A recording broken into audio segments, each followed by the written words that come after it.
എങ്ങനെയായിരിക്കും അല്ലേ ഉമ്മയെ കൊന്നു എന്ന വാർത്ത കേൾക്കുമ്പോൾ? അല്ലാഹ് പഠിച്ചോനെ, ചെറുപ്പത്തിൽ എത്ര നമ്മളെ കഷ്ടപ്പെട്ടിട്ടാണ് അവർ നമ്മളെ വളർത്തുന്നത്. ഓരോ ഉമ്മമാർക്കും അതിന്റെ വേദന അറിയാം. യഥാർത്ഥ ഉമ്മക്ക്, യഥാർത്ഥ മകന് ശരിക്ക് ആ സ്നേഹമുള്ളവർക്ക് ഒരിക്കലും സാധിക്കില്ല. കാരണം അത് ഉമ്മയാണ് അല്ലേ.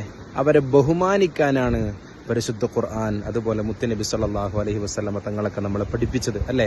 അവരെ ബഹുമാനിക്കുക, അവരെ സ്നേഹിക്കുക, ആ ഉപ്പയെയും ഉമ്മയെയും ചേർത്ത് പിടിക്കുക, അവർക്ക് വേണ്ടതൊക്കെ കൊടുക്കുക, അവരെ ആക്രമിക്കുന്നതിന് പകരം അവരെ സ്നേഹിക്കുക, അവരോട് ഒരു ചേ എന്ന വാക്കുപോലും പറയരുതെന്നാണ് നമ്മളൊക്കെ പഠിച്ചത് അല്ലേ, മദ്രസകളിൽ നിന്ന്, പാഠശാലകളിൽ നിന്ന്.